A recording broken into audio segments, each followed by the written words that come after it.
Le 10 mai 2014, une femme de 66 ans quitte discrètement sa maison avec sa fille adoptive de 10 ans. Ce jour-là, Angela Kerry pense simplement récupérer une importante somme d'argent auprès d'un guérisseur traditionnel nigérian. Mais ce qu'elle ignore encore, c'est qu'elle ne reviendra jamais vivante. Quelques semaines plus tard, la police découvrira une scène si horrible qu'elle traumatisera même certains enquêteurs expérimentés. 2 corps enterrés sous du béton, cachés au fond d'une fosse profonde creusée à l'intérieur d'une maison. Et derrière ce crime se cache une histoire de manipulation, d'obsession, de croyances spirituelles et d'un désespoir qui a fini par coûter 2 vies innocentes. Angela Kerry était une ancienne haute responsable des douanes nigérianes. Pendant plus de 35 ans, elle avait construit une carrière respectée et accumulé une fortune importante. Elle possédait plusieurs propriétés de grande valeur, conduisait des voitures luxueuses et vivait une retraite confortable. Mais malgré tout cet argent, malgré toute cette réussite, Angela vivait avec une douleur profonde qu'elle n'avait jamais réussi à accepter. Elle n'avait jamais pu avoir d'enfant biologique. Même après avoir adopté une petite fille nommée Obra Lulum Kare, elle continuait à ressentir ce vide. Avec les années, ce désir de devenir mère ne disparaît pas. Au contraire, il devient une obsession silencieuse qui grandit lentement dans son esprit. Et c'est précisément cette obsession qui allait finir par la conduire vers sa propre mort. Tout commence plusieurs années auparavant, en 2008. Cette année-là, Angela tombe gravement malade. Selon ses proches, personne ne comprend réellement ce qui lui arrive. Son état physique change brutalement et plusieurs traitements semblent inefficaces. C'est alors qu'un ami lui présente un homme nommé Alhaji Olatunji Aziz, un herboriste de 64 ans connu pour ses pratiques spirituelles et ses traitements traditionnels. Lorsqu'il examine Angela, Olatunji lui affirme qu'elle est victime d'une attaque spirituelle. Selon lui, des ennemis auraient utilisé des forces occultes contre elle. Puis il lui donne un traitement. Et contre toute attente, l'état d'Angela semble s'améliorer rapidement. Pour elle, ce n'est plus simplement un guérisseur. C'est un homme doté de véritables pouvoirs spirituels. À partir de ce moment-là, Angela commence à lui faire une confiance totale. Elle le consulte régulièrement pour des problèmes de santé, des inquiétudes personnelles et même des décisions importantes de sa vie.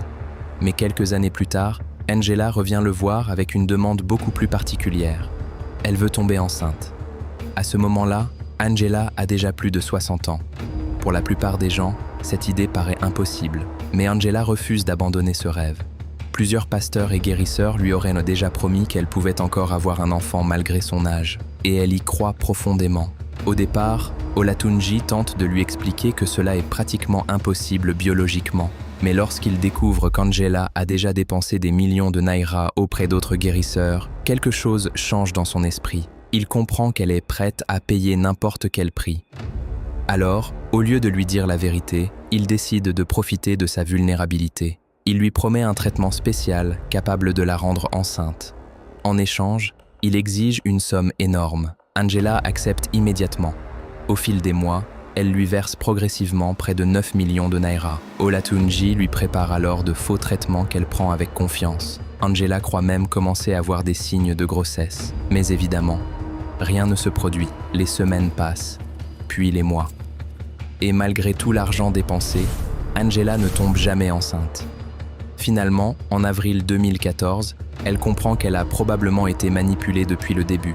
Elle retourne alors voir Olatunji et exige qu'il lui rembourse son argent. Mais le guérisseur refuse.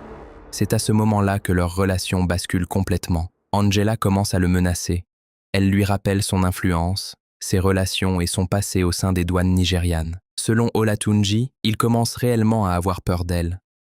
Pendant plusieurs jours, Angela revient régulièrement avec sa fille adoptive pour réclamer le reste de son argent. Sous la pression, Olatunji lui rembourse une partie de la somme. Mais il lui reste encore environ 6 millions de naira à rendre, et il n'a plus cet argent. Alors, dans le plus grand secret, il commence à préparer quelque chose de terrifiant. Olatunji engage discrètement des ouvriers afin de creuser une immense fosse à l'intérieur d'une pièce située dans sa propriété. Le trou mesure près de 6 mètres de profondeur. Aux ouvriers, il explique simplement qu'il prévoit des travaux de construction. Une fois le trou terminé, il le recouvre soigneusement avec une natte puis un drap blanc. Le piège est désormais prêt.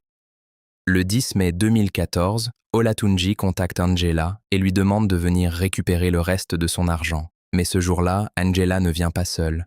Elle est accompagnée de sa fille adoptive de 10 ans, Obralulum, et sans le savoir, elles viennent toutes les deux d'entrer dans un piège mortel. Lorsque Angela arrive chez Olatunji, elle réclame son argent avec colère.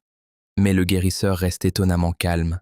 Il lui dit qu'avant de régler cette histoire, il aimerait prier avec elle. Sachant qu'Angela est extrêmement croyante, il lui propose de se rendre dans une pièce à l'intérieur de la maison afin de faire une prière spirituelle ensemble. Angela accepte. À l'intérieur, Olatunji lui demande de s'agenouiller sur le drap blanc placé au sol. Puis, en avançant avec sa fille, le sol s'effondre brutalement sous leurs pieds. Les deux tombent directement dans la fosse profonde. Selon les aveux d'Olatunji, Angela survit initialement à la chute. Mais au lieu d'appeler les secours, il commence immédiatement à jeter des sacs de sable dans le trou afin de les ensevelir vivantes. Puis, il s'arrête quelques instants, paniqué. Plus tard, lorsqu'il revient vers la fosse, il découvre quelque chose d'horrifiant. La petite Obralulum est toujours vivante. La fillette aurait réussi à remonter partiellement à la surface du sable pour tenter de s'échapper. Mais Olatunji sait qu'il ne peut pas la laisser survivre, alors il jette de lourds blocs dans la fosse jusqu'à ce que la petite fille cesse définitivement de bouger. Ensuite, il remplit complètement le trou avant de le faire recouvrir de ciment dès le lendemain. Puis, comme si rien ne s'était passé, il essaye de vendre la voiture d'Angela.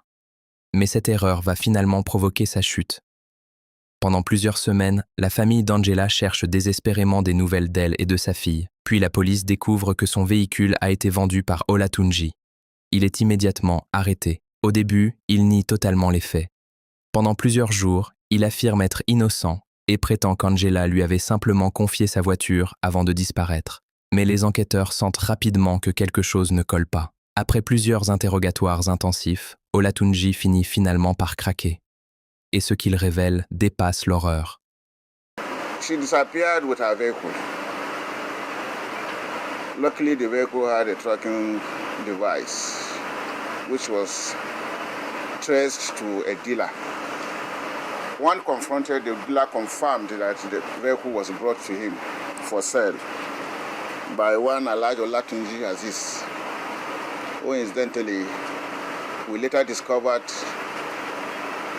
to be an herbalist who has hypnotized this woman for a very long time. He has taken well over 200 million naira both in cash and properties from that late woman. The woman wanted a child and he now capitalized on that. Il conduit les policiers jusqu'à sa maison et leur montre un endroit précis du sol. Les agents commencent alors à creuser. Au début, ils ne trouvent rien. Puis, plusieurs mètres plus bas, ils découvrent les affaires personnelles d'Angela. Et enfin, les restes des deux victimes. Le corps de la petite Obralulum est retrouvé dans un état avancé de décomposition. Celui d'Angela est retrouvé encore plus profondément, mélangé à l'eau et à la boue. L'affaire choque immédiatement tout le Nigeria. Durant ses aveux, Olatunji tente de rejeter la responsabilité sur des esprits maléfiques. Il affirme que le diable aurait pris le contrôle de lui au moment du crime. Mais pour la famille d'Angela, ces excuses sont totalement inacceptables. Le frère d'Angela accuse même Olatunji de ne pas avoir agi seul et soupçonne l'existence d'un complot plus vaste visant à voler l'argent de sa sœur. Finalement, Olatunji est inculpé pour double meurtre et risque la peine de mort. Mais derrière cette affaire monstrueuse se cache aussi une réalité beaucoup plus profonde. L'histoire d'Angela Kerry montre à quel point le désespoir peut rendre une personne vulnérable à la manipulation. Pendant des années, des faux hommes de foi et des guérisseurs ont exploité sa souffrance et son désir obsessionnel d'avoir un enfant.